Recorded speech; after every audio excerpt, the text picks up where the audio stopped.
जाएं, किस रास्ते से जाएं? बात कही हम कई मग जाएं, किस रास्ते से जाएं? भरद्वाज जी बोले सुगम सकल मग तुम कहां आई? आपके लिए सारे रास्ते सुगम हैं, चाहे जिस रास्ते से जाओ।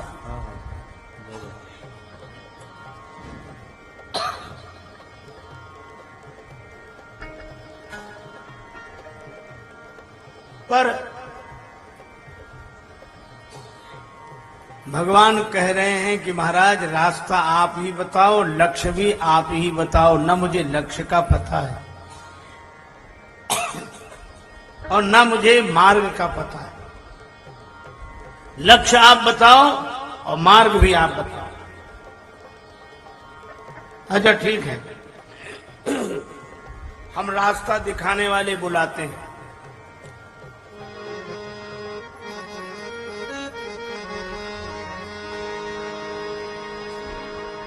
साथ लागी मुनि शिष्य बुलाए, साथ लागी मुनि बुलाए, साथ लागी मुनि शिष्य बुलाए, साथ लागी मुनि शिष्य बुलाए। सुनि मन मुदित 50 आए, सुनि मन मुदित 50 आए।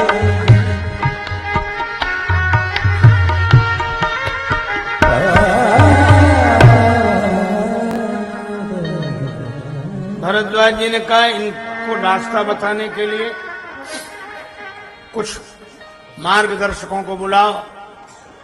तो रास्ता बताने वाले आए कितने? 50। रास्ता चलने वाले 4 और रास्ता बताने वाले 50। यह तो श्री राम जी के जमाने की बात है।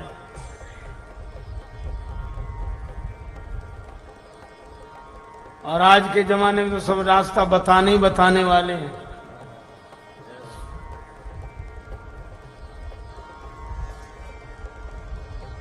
एक बार एक विद्वान का व्याख्यान था किसी शहर के बड़े हॉल में। हॉल बुक किया गया था। विद्वान समय पर जब व्याख्यान देने गए तो एक श्रोता बैठा, एक। विद्वान बड़े उदास हुए कि अब क्या बोले, कोई है ही नहीं। तो उस एक व्यक्ति ने कहा कि साहब मैं तो हूं। कहा एक श्रोता के लिए क्या बोले? तो वो बोला वाह साहब, यह भी कोई न्याय हुआ। मान लो किसी के पास 100 घोड़े हों, मौके पर एक घोड़ा ही मौजूद हो, 99 ना हो, तो क्या एक घोड़े को घास इसलिए नहीं डालेगा कि 99 मौजूद नहीं है? विद्वान व्यक्ति को यह बात जम गई कि बात ठीक कह रहा है। अच्छा ठीक है, फिर मैं बोलता हूं।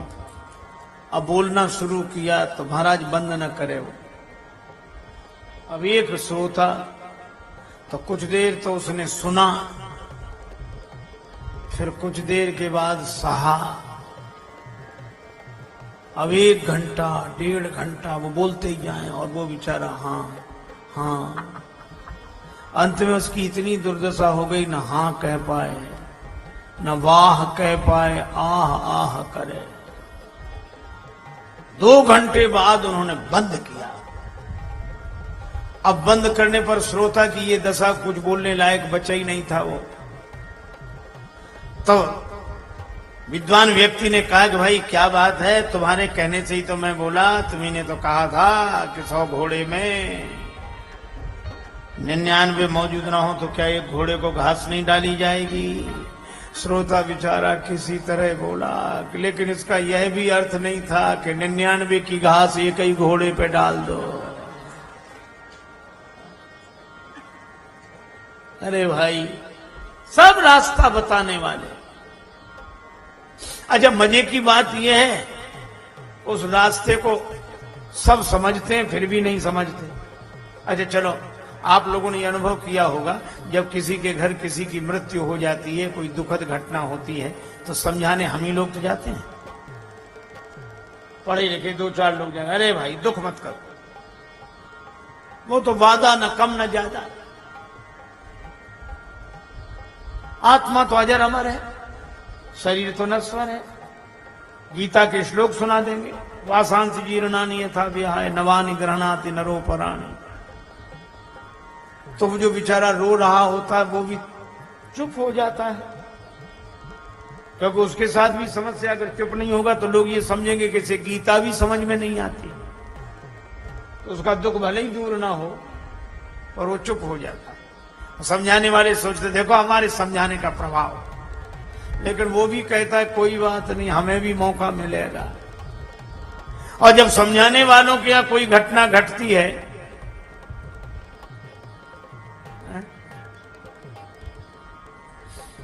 तब फिर वो आते जिन्हें हम समझाने गए थे, और वो भी आके यही बातें कहते हैं कि शरीर नश्वर है, आत्मा अमर है।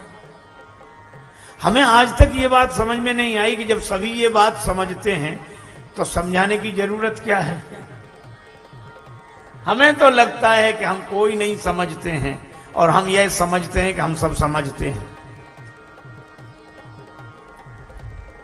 सब रास्ता दिखाने के लिए तैयार, 4 चलने वाले 50 रास्ता दिखाने को तैयार।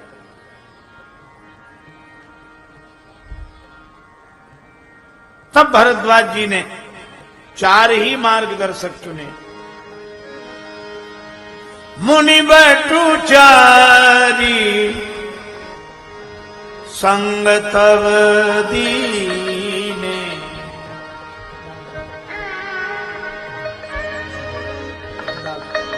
मुनि बटु चारी संग तव दीने, बटु चारी संग तव दीने, मुनि बटु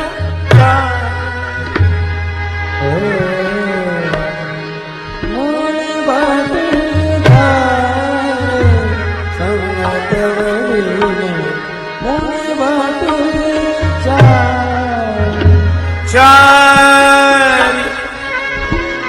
चारी ही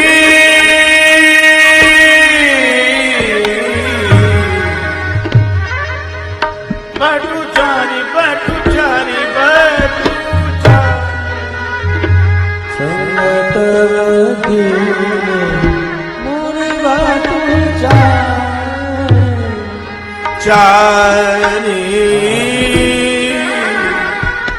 संग तव दीने, दीने मुनि बटु चारी, मुनि बटु चारी, मुनि बटु चारी।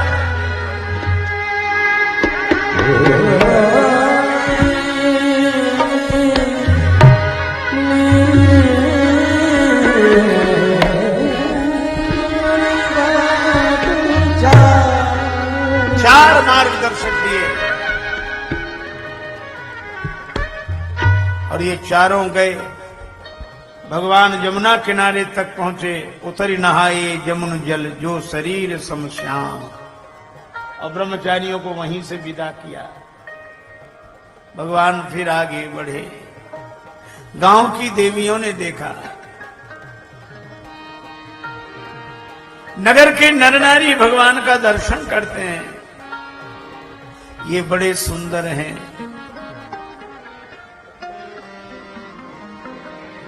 आप प्रगट भय विधि न बनाए,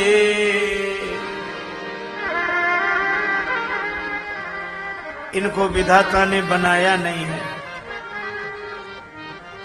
एक कहाइए सहज सुहाए, एक कहाइए सहज सुहाए, आप प्रगट भय विधि न बनाए, आप प्रगट भय विधि न बनाए, आप प्रगट में विधि न बनाए।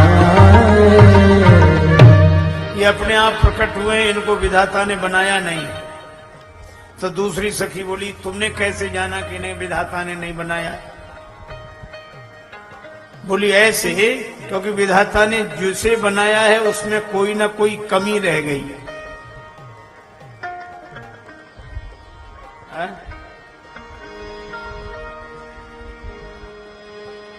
कर्म गति तारे नाहि टली, कर्म गति तारे नाहि टली। अरे देखो, गहनो कर्मणा गति, श्री सूरदास जी ने भी इसी तरह का पद लिखा। उधो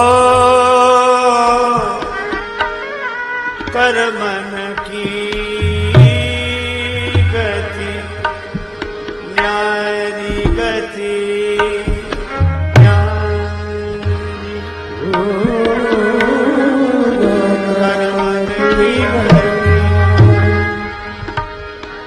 कर्मन की गति न्यारी, ऊधो कर्मन की गति न्यारी, गति न्यारी, गति न्यारी।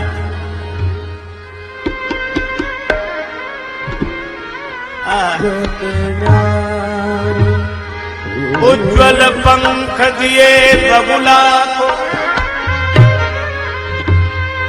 जो इतना कपटी मछली को खाने की कुचेष्टा में तरुण तपस्वी की तरह बिल्कुल सफेद बगुला को ऐसे ऐसा रंग, उज्ज्वल पंख दिए बगुला को, कोयल कर दीनी कारी, ऊधो कर्मन की गति।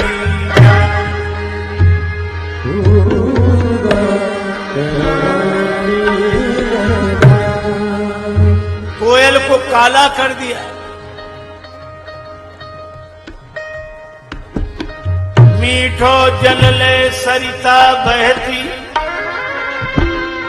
सागर किस विद खारी, ऊधो कर्मन की गति।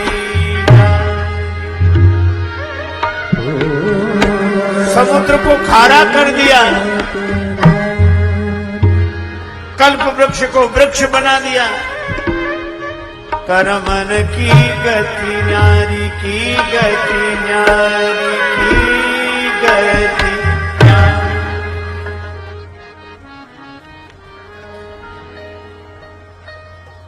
हर एक में कोई ना कोई कुछ ना कुछ कमी, पर इनमें कोई कमी नहीं है। इसलिए लगता है कि इन्हें ब्रह्मा जी ने नहीं बनाया। अच्छा, नहीं बनाया तो ये हम लोगों के सामने कैसे आ गए ब्रह्मा जी की बनाई हुई दुनिया में? इनमें कोई कमी नहीं है, ये तो हम मान गए, लेकिन ये ब्रह्मा जी की बनाई हुई दुनिया में हम लोगों के सामने कैसे आ गए? का इन्हीं देख विधि मन अनुरागा, पटतर जोग बनावन लागा। ब्रह्मा जी इन्हीं की तरह दूसरा किसी को बनाने लगे, पर कीन बहुत श्रम एक न आए। बहुत श्रम किया पर एक भी बना नहीं सके, तो उन्हें इनसे ईर्षा हो गई। ते ईर्षा बन आन दुराए, ईर्षा के कारण उन्होंने इन्हें वन में छिपा दिया। तो एक सखी बोली, हम लोगों ने तो देख लिया। हाँ, तुमने तो देख लिया, लेकिन एक बात है। क्या? ब्रह्मा जी अगर हमसे कहते तो हम ऐसी जगह छिपाते कि कोई इन्हें देख ही नहीं पाता। तो तुम ब्रह्मा से भी अधिक चतुर हो क्या? यो मांगा पाई ये विधि पाही, तो राखी सखी आंखें न माही। इनको अपनी आंखों में बसाएं, मन में क्यों नहीं? मन में बिठा लें तो महान है चलाए मान, झूमता है झूठे जग जाल के हिलोरों में। मुख में सरस्वती के कारण बसेंगे नहीं, क्योंकि उसने ही डाला इन्हें बन के झकोरों में। बिंदु कवि एक ही है सुखद सुपास गृह, तीनों ही निवास कर लेंगे दीर्घ कोरों में। पूतरी में रामलाल, सीपी में लखन लाल, लाडली जी लाल लाल डोरों के हिंडोरों में। नैनन भीतर आवतु पलक झांप तुह लेऊं, और ना मैं देखूं और को ना तुह देखन दें। लेकिन कुछ ग्रामीणों ने सोचा कि ये देवियां कह रही हैं कि ब्रह्मा जी भी छोटे हो गए, तो ब्रह्मा जी मन ही मन खुश हो रहे थे कि हाँ हम छोटे नहीं बड़े हैं। क्यों? का भगवान को इस रूप में हमने भले ही नहीं बनाया हो, पर इस रूप में जिन्होंने इन्हें प्रकट किया है, इनके माँ बाप को तो हमने ही बनाया है, इसलिए हम श्रेष्ठ हैं। जिन्हीं बिरच बड़ भयो विधाता, महिमा अवध राम पितु माता।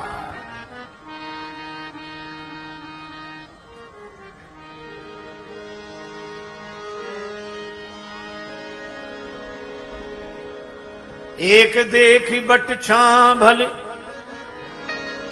दासी मृदुल तृण पात। कहां गवाई छिनक श्रम, गवनव अवहि की प्रात। एक कलश भर आनई पानी, एक कलश भर आनई पानी। अचय नाथ कहीं मृदुबानी, एक कलश भर आनई पानी। एक कलश भर आनई पानी। पानी पानी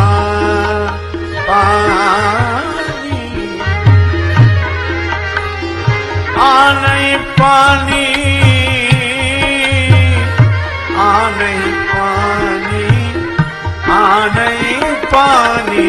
एक कलश भर आनई पानी, एक कलश भर आनई पानी। कलश भर के जल ले आए, हाथ जोड़ के बोले प्रभु थोड़ा जल पी लीजिए। अचय नाथ कहीं मृदुबानी। और भगवान जब जल पी लेते हैं तो कहते हैं प्रभु जल पी के तुरंत न चलें, थोड़ा इस छाया में विश्राम कर लें।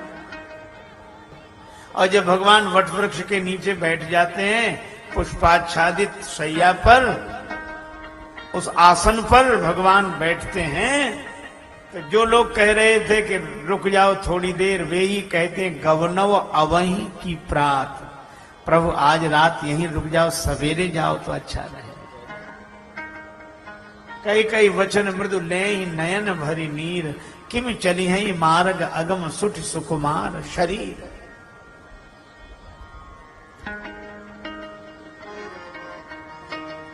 ई बबुआ रुक जाई 2-4 दिन आओ,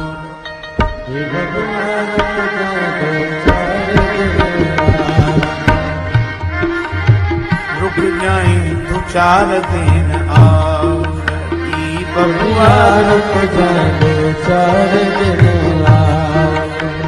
बहन पयान हुई जाला की राउर, ई बबुआ रुक जाई 2-4 दिन आओ। बबुआ रुक जाए 4 दिन आओ। गवनव अवहि की प्रात।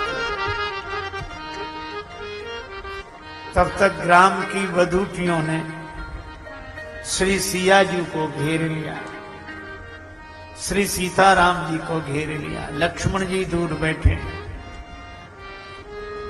अब ये ग्राम वधूटियां एक ही बात पूछती हैं शीस जटा और बाहु विशाल, विलोचन लाल तिरीछी सी भौं है।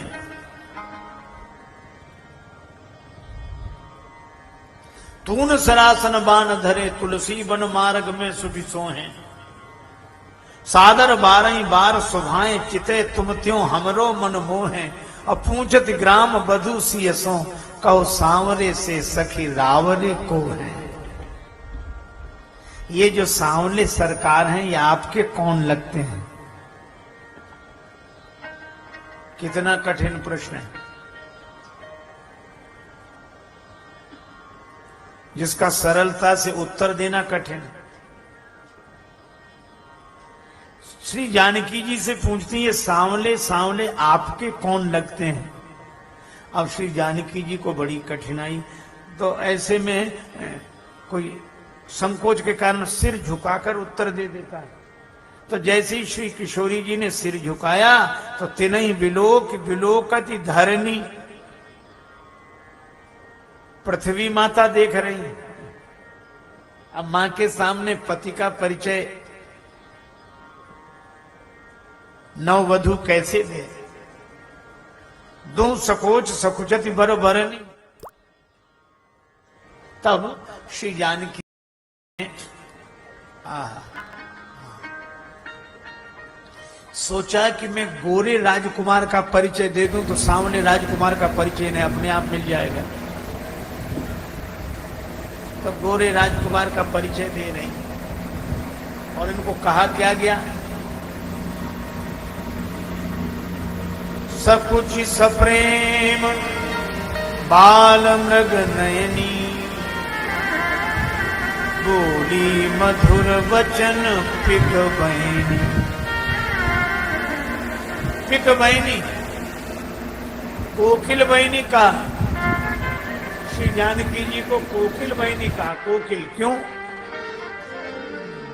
इसलिए लक्ष्मण जी का परिचय दे रहे हैं, और लक्ष्मण जी को बसंत कहा। सो मदन मुनि वेश जनो रति ऋतुराज समेत। और कितना सुंदर वर्णन है कि बसंत का परिचय तो कोयल ही देगी। है? बसंत का परिचय कोयल।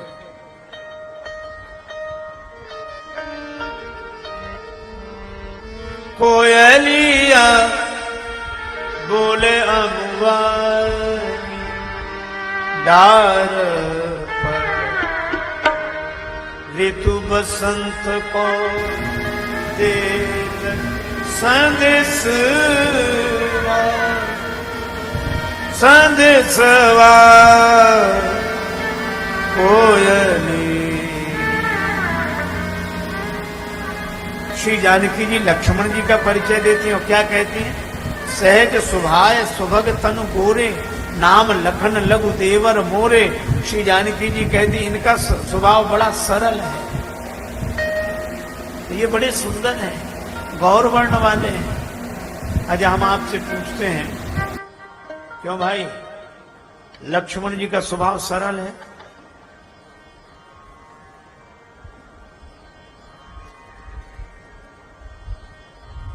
अच्छा, श्री जानकी जी सब कुछ भूल सकती हैं, लेकिन किसी कन्या के पिता को अपमानित कर दिया हो किसी ने। जनक जी को भरी सभा में कहा था, कहीं जनक जैसा अनुचित मानी। श्री जानकी जी ये बात तो कभी भूल ही नहीं सकती थी। दूसरा कोई कहता कि ये तो बड़े सरल हैं। हाँ सर, हमसे पूछो इनकी सरलता। बेचारे बड़े सरल हैं, जलेबी की तरह सरल हैं। यही कहते कि नहीं? लेकिन श्री जानकी जी कहती है सरज स्वभाव है। क्यों? हम लोग पारिवारिक लोग हैं और परदेश में जा रहे हैं। क्यों भाई? हम इतने लोग हैं, राजेश्वरम परिवार है? तो कम से कम अगर किसी में कोई दोष भी हो तो उस दोष की चर्चा नहीं करनी चाहिए। अरे ये क्या बात, बहुत बढ़िया,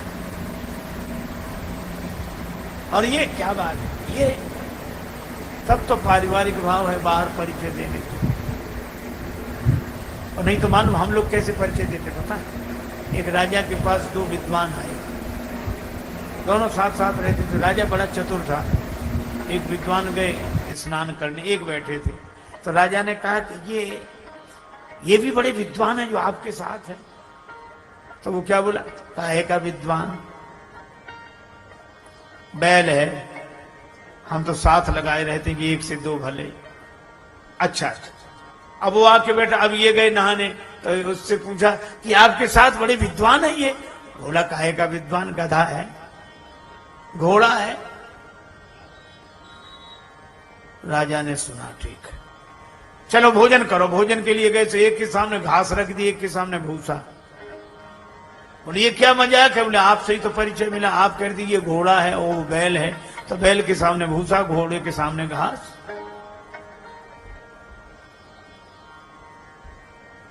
तो कभी ऐसा परिचय न दो ताकि वह हमारे लिए दुखदाई हो जाए।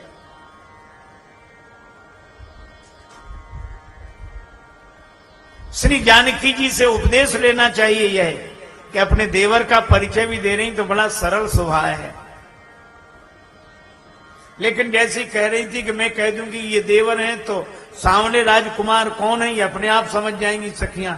लेकिन याद आ गई छोटे देवर की का नाम लखन लघु देवर मोरे, ये मेरे छोटे देवर हैं। तो सखियां सोचने लगी कि ये छोटे देवर है तो सांवले कोई बड़े देवर तो नहीं। पर श्री जानकी जी ने राम जी की ओर देखा, घूंघट डालकर गौरी बदन विधु अंचल ढांकी। तो कबीरदास जी तो कहते हैं घूंघट के पट खोल रहे तो राम मिलेंगे, पीयू मिलेंगे। और जानकी जी ने तो घूंघट डाला है। और कितना बढ़िया संकेत है। जमीन के बीच में जब तक दो खेतों के बीच में मेड़ न हो तब कौन सा खेत किसका पता ही नहीं लगेगा। तो श्री जानकी जी ने और राम जी के अपने बीच में घूंघट का पट डाला कि मैं अलग, ये अलग, लेकिन ये अलग अलग होते हुए भी एक हैं। और ये वो हैं जिनका परिचय वाणी से नहीं दिया जा सकता है, नेत्रों से दिया जा सकता है। श्री जानकी जी ने राम जी की ओर देखा, मगन हो गई ग्राम बधूटियां। उन्हें पूछना नहीं था, वे तो यह चाहती थी कि राम जी कैसे आदर भरी दृष्टि से श्री सियाजू को देखते हैं, तो हम यह भी तो देख लें कि सियाजू राम जी को कैसे देखती हैं। और जब श्री सीता जी राम जी को देखें और राम जी सीता जी को देखें, प्रसन्न होते हैं। इसी तरह हम लोग युगल सरकार का दर्शन करके प्रसन्न होते हैं। अच्छा, एक बात और है, ये कुछ मांग रही हैं क्या? नहीं,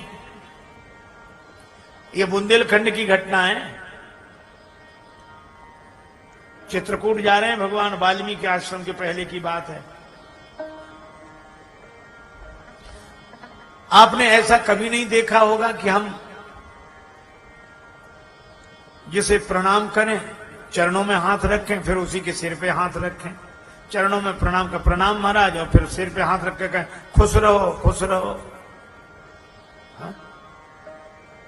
ऐसा देखा? अरे हम जिसे प्रणाम करते हैं वो हमें आशीर्वाद देता है, और जो हमें प्रणाम करता है हम उसे आशीर्वाद देते हैं। लेकिन यह एक अद्भुत बात है, अति सप्रेम सिय पाए परि बहुविधि देह आशीष।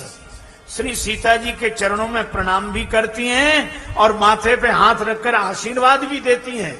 ये परंपरा है कहाँ की? यह बुंदेलखंड की परंपरा है। वे बेटियों के चरण भी छूते हैं और बेटियों के माथे पर हाथ रखकर आशीर्वाद भी देते हैं। अति सप्रेम सिय पाए परि बहुविधि देह आशीष। और आशीर्वाद में भी शब्द कितना सुंदर चुना, सदा सुहागिन हो तुम जब लगी मही आही शीश। जब तक यह पृथ्वी शेषनाग के सिर पर है आप सदा सुहागिन हो। ये सुहागिन शब्द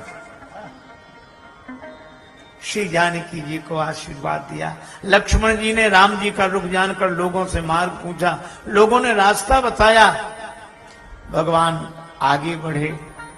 कुछ सखियां उस समय मौजूद नहीं थी, वो आई, उनसे पूछा कहां तक गए, दूर चले गए? नहीं नहीं नहीं, एक कहें चलो देखिए जाए जहां सजनी रजनी रही है, हम वहीं जाके दर्शन करेंगे। तो दुनिया वाले क्या कहेंगे, कही है जग पोच न सोच कछु फल लोचन आपन तो नहीं है, नेत्र अपना फल तो प्राप्त